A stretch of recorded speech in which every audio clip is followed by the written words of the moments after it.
Welcome to another edition of Tom's Real Food Podcast. Hey everybody, welcome back. I am Tom Garvey, the Keto Cook. Today on Tom's Real Food Podcast, we're going to talk about tea, all right? Not just regular black tea or regular common like Lipton's tea or anything like that.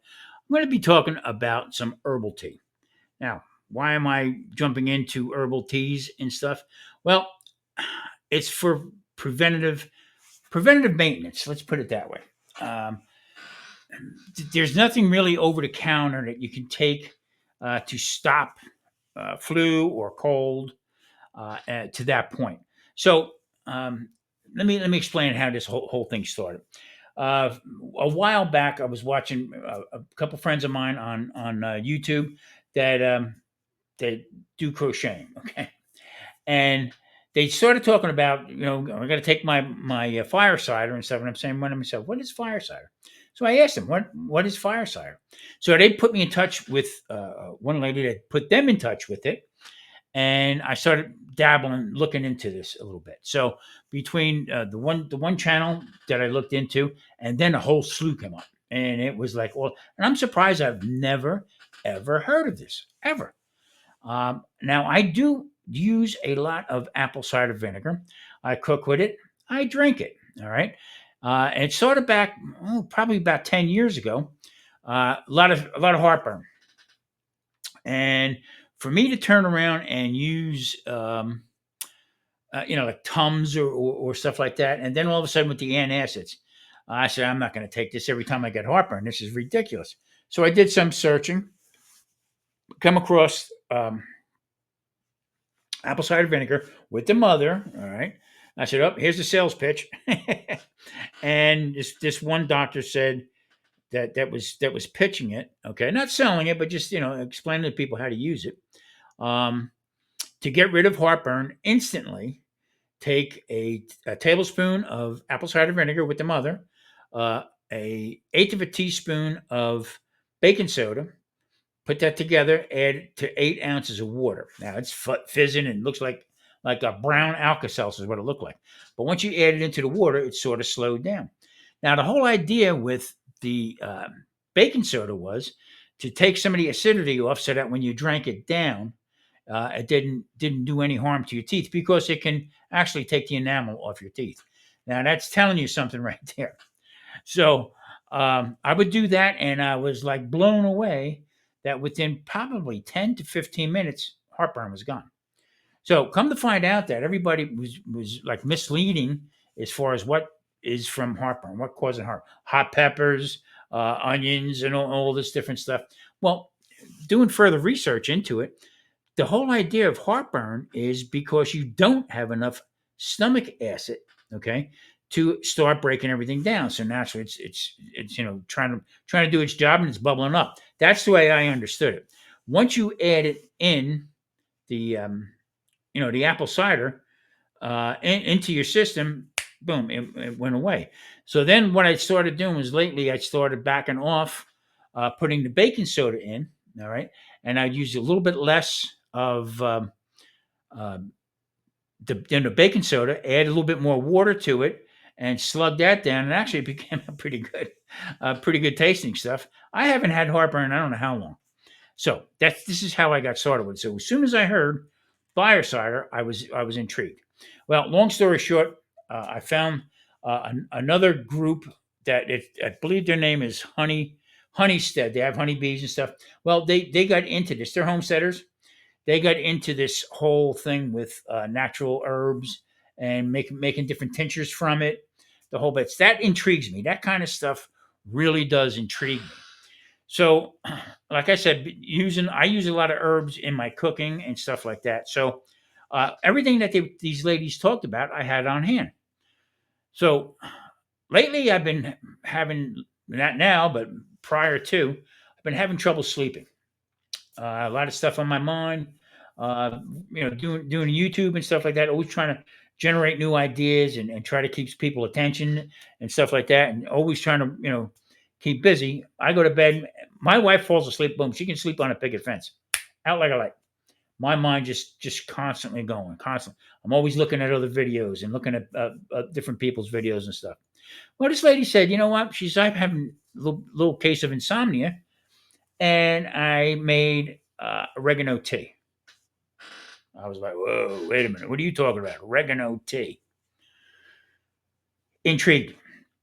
So she said, yeah, it has, a lot of antioxidants in it. It helps you with your stomach microbiome. It helps with the um, um, little, other different properties. Helps prevent colds, um, the whole bit. So I turned right onto it, and it's simple. Okay, the whole idea with this was to um, help myself, with sleeping without spending a ton of money.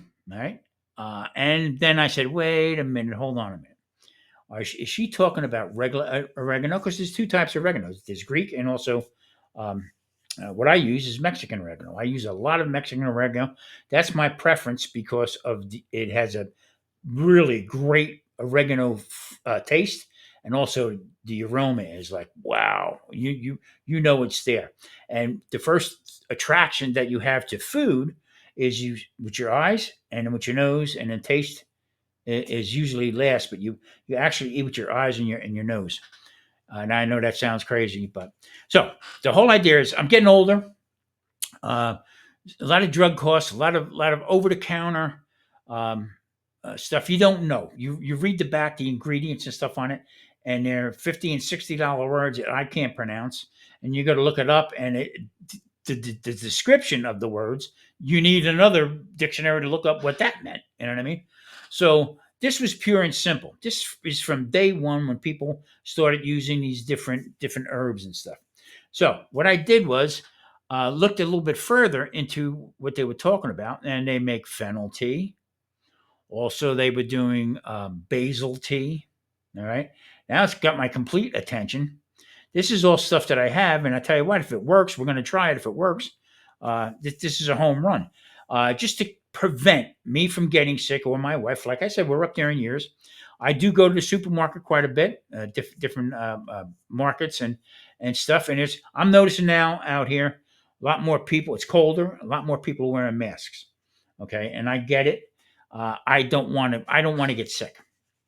So what I did was I put a little bit of a thing here. I'm going to put this up. Let me take myself. Okay, so here is the ingredients that I use. Two simple things: 1 tablespoon of oregano, 8 ounces of boiling water. Strain the oregano after steeping it for 10 minutes.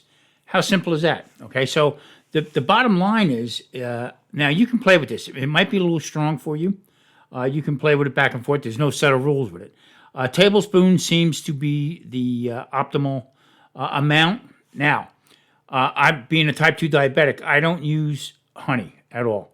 Actually, honey will raise my blood sugar faster than regular table sugar will. So, but you can put honey in it. My wife I made 2 cups of this, one for her and one for me, and she put a little bit of honey in it because it does have a strong flavor to it. I did find one thing. If you go over 10 minutes, okay, of letting it steep for 10 minutes or more, it gets a lot stronger.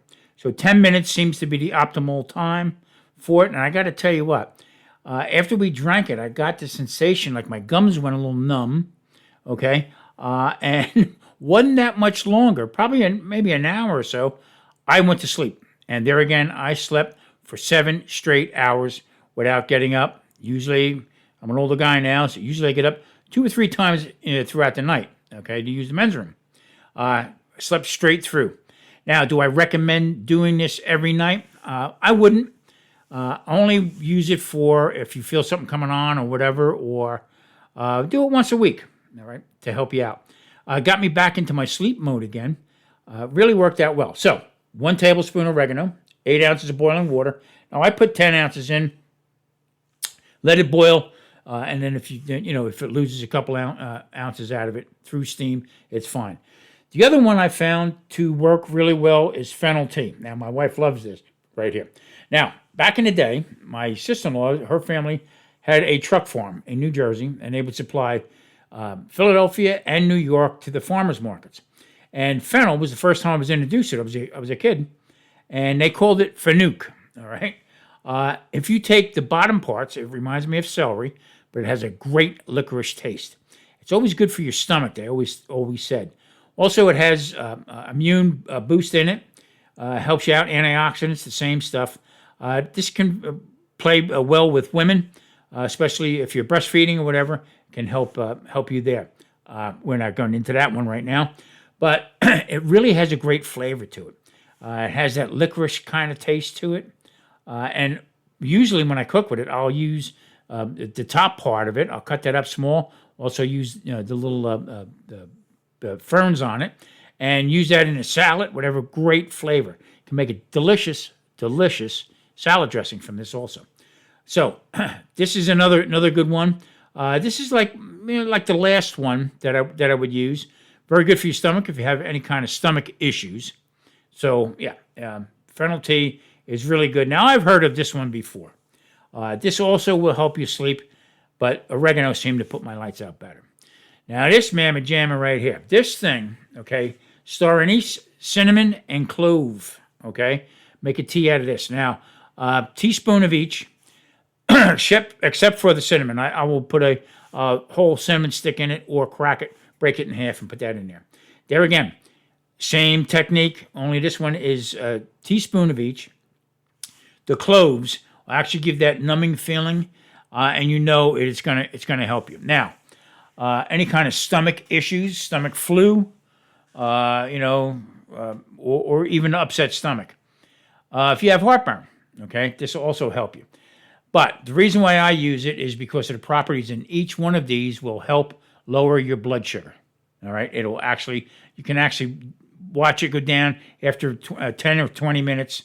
You can start seeing it go down. That's how powerful these herbs are, and this is why I'm going this way here, because I'm not getting any good answers from my doctors about how to lower my blood sugar. And I started, once I got into it with Honeystead, the way they explained everything, it was good for me. It was good enough for me to try it, and I did. I knew about cinnamon. Wasn't that up on the clove? I knew clove, if you had a toothache, they would use it years ago for that. The star anise has a great flavor, but it all has the same properties. Now, today is January 27th. This joker is ready to be open, but I'm going to wait. I'm going to wait a couple more days before I do it. Now, in this jar right here, you can see I have some jalapeno peppers. I got onions. I got citrus in there. I have lemons, two limes, and one orange, all sliced up, put in there. I have some peppers, also serrano. Also, I have a Thai chili in there. What do you have? Not a habanero. No, I didn't put a habanero, but I'm gonna next time I make it. Also, jalapenos, turmeric, and black peppercorns. They work hand in hand. That's how turmeric gets absorbed into your system, is through peppercorns. That's odd to me, but you know what? If it works, it works. Also, onion. I have that's a half a white onion, big yellow one. It was very big, so I only used half. Also, a half of a red onion I put in there. See on the bottom there, the blue thing, okay, the two blue things? That's garlic. Now, that has a chemical reaction from the acid in the garlic and also in the apple cider vinegar. That'll turn it. Nothing wrong with it. It is perfectly fine, according to Honeystead. Now, they make their own tinctures and stuff like that, so they seem very trustworthy. This, I can't believe I didn't know anything about. And it's been around for hundreds of years, and people use it. One lady that I watched, she said she has not been sick in 13 years since every year she makes her fire cider, okay? The citrus I have in there for some vitamin C, and you can Google each item that I put in here, and you can see the different properties that they have to help you. The whole idea is to boost your immune system, to prevent cold, to prevent flu, even some bacterial and some virus things that they say work. Now, is it this 100% scientifically study done on it?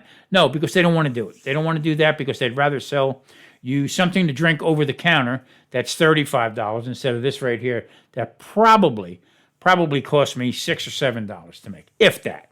Okay, so that's what I'm talking about. Is start taking care of yourself. Use the old remedies. It's worth a shot. And like that one lady said, 13 years before she was sick. It hasn't been sick since. So you got to take some of the people at their word, because you know what? I'm starting to trust uh, our own people over some of the scientists and some of the big pharma claims that they have. Because to me, it's all junk.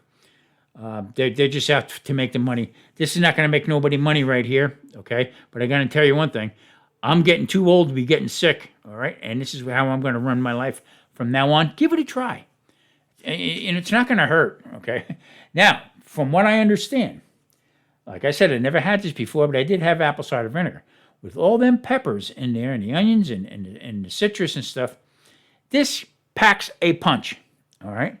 And my wife won't do it until I do it. So I'm gonna give it a good try. Let's put it that way.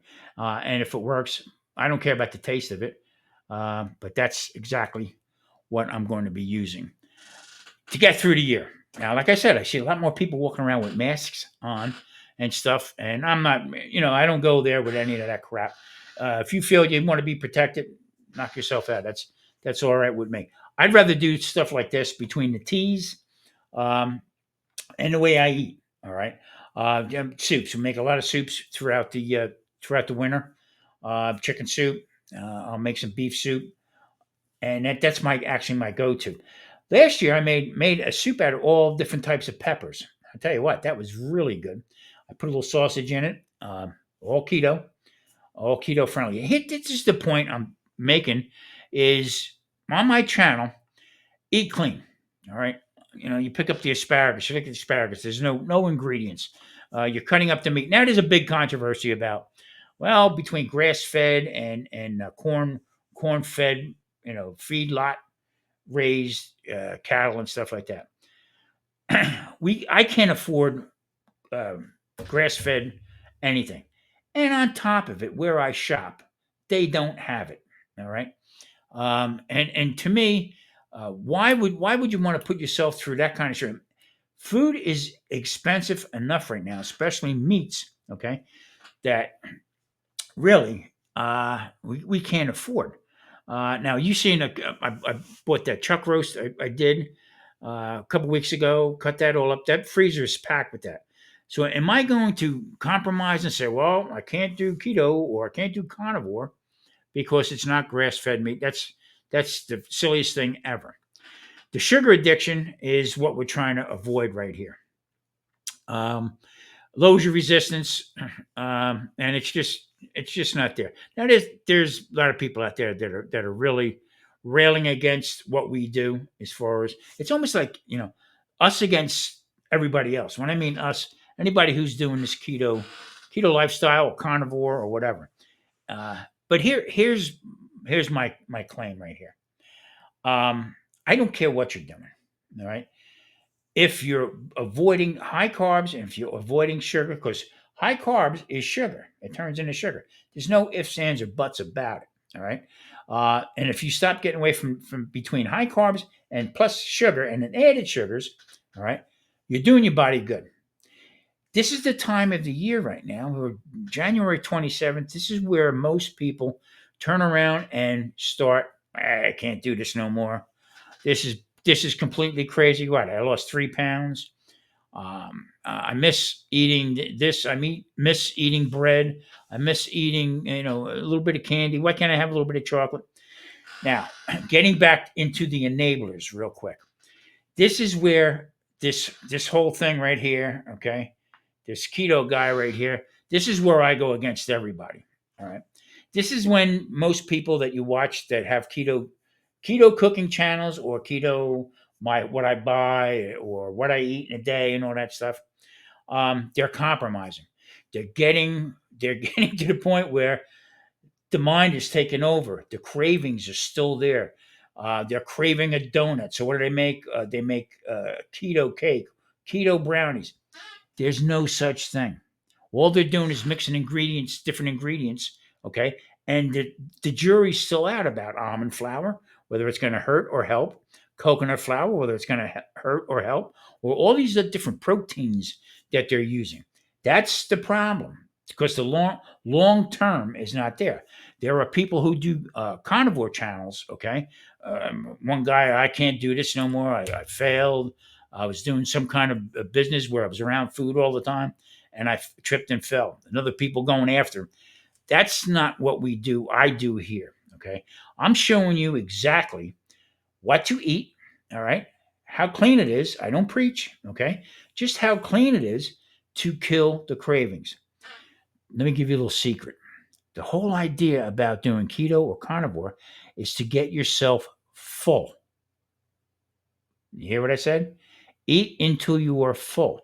So if that means from 12 o'clock to 6 o'clock, and if you're eating, okay, pork rinds, or if you're having a little bit of lettuce in, like in the keto case, a little bit of lettuce, some ground meat, and then dinner, nice steak or some pork chops or whatever, okay, and get yourself full to the point where can't eat no more, and then cut it off. 6 o'clock, 7 o'clock at night, cut it off. Nothing. Okay. And after a while, you start doing that. After a while, okay, next week or so, you're back into I can't eat no more. And then you go from 7 o'clock at night. Next thing you know, it's 12, 1 o'clock in the afternoon before you are hungry. Okay. But if you're going to chase that monkey, if you're going to chase that sugar kick with making fat bombs, okay, peanut butter and chocolate, it's not good. I'm sorry. It's not good. All you're doing is you're keeping the cravings going. All right. There again. I mean, I could do this until I'm blue in the face with it. That's the difference. Uh, Keto bread. There's no such thing as keto bread. I hate to keep going over this, but that's where people fail because they say, well, this guy did it. All right. They're buying this bread here and it's net zero carbs, but there is carbs in it. There's shelf stabilized stuff to keep it up on that shelf there with the label keto friendly, okay, or keto bread. I'm sorry, no such things. So, without getting too bent out of shape about it, get back up, okay. You trip, fall, you have a bad night, and the other thing is also there is no such thing as well. I have a cheat day. I'm going to have a cheat day.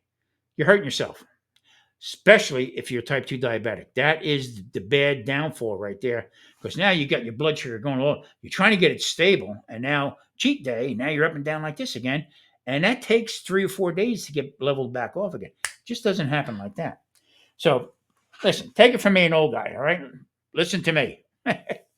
It's tough, really hard. If you eat until you're full, eat clean, you will kill the cravings. That's the whole ticket right here. Kill cravings, okay? Move forward. Get to the point where you don't even miss bread. You're thinking, what the hell would I want that for? There again, I went back with heartburn, okay? Apple cider vinegar. Drink it down. But the whole idea of this video here, okay, of this podcast, prevents things. Okay, start trying these teas now. Are they 100% foolproof? Somebody's going to come back and say, "Well, there's no science to it." I mean, I'm telling you, all right, without taking anything over the counter to help you sleep, or different cold tablets and stuff like that. Try it.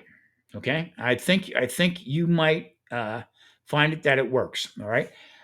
We're gonna do the unveiling. Marie wants me to do it first of the Fire Cider, okay? And I can't wait to do it because you know what? This is very intriguing.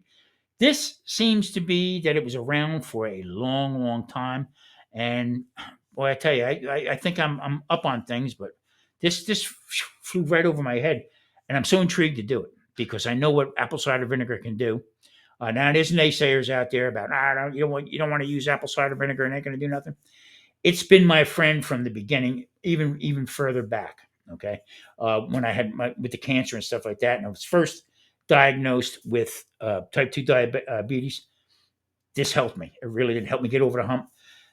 Talk about killing cravings. Try a little bit here and there. Um, if you watch somebody, watch the hook that they have. Watch the. I'm talking about food channels and stuff.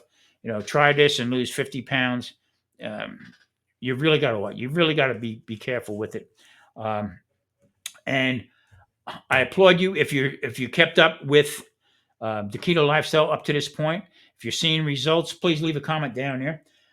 If you didn't, If you didn't think that it was working or whatever, leave me a comment. Maybe we can chat about it or whatever, and get you back on track again. Because you know what, this is a good, healthy way. Like I said, keto or carnivore. All right, carnivore to me is just a complete elimination, and then you should start bringing other stuff back into your system.